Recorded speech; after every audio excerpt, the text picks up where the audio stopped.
My name's Amy from Vanlux, and today I'm going to be taking you through this vehicle. If you do have any questions following on from the video, please don't hesitate to give us a call on the number shown above, and our salesman will be more than happy to go through those with you. This is the 2019 Ford Transit Custom Camper. This vehicle has done just over 49,000 miles. It has an automatic transmission and a diesel fuel type.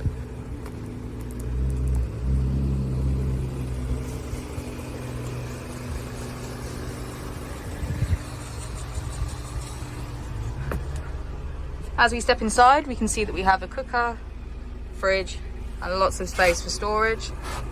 We also have a TV that lifts with the pop top, so it's at a more convenient height.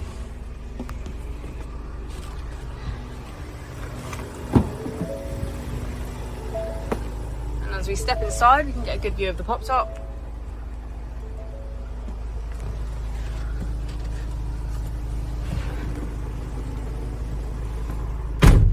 On the steering wheel, we can see features such as cruise control and voice control.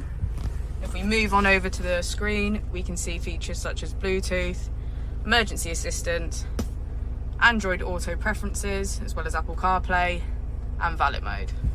If we put the vehicle into reverse, we can see that it's complete with parking sensors, as well as a parking camera. Thank you for watching the video. Our opening hours are Monday to Friday 9 till 6, Saturday 9 till 5 and Sunday 10 till 4. I'll also be displaying our contact details on the screen for you now.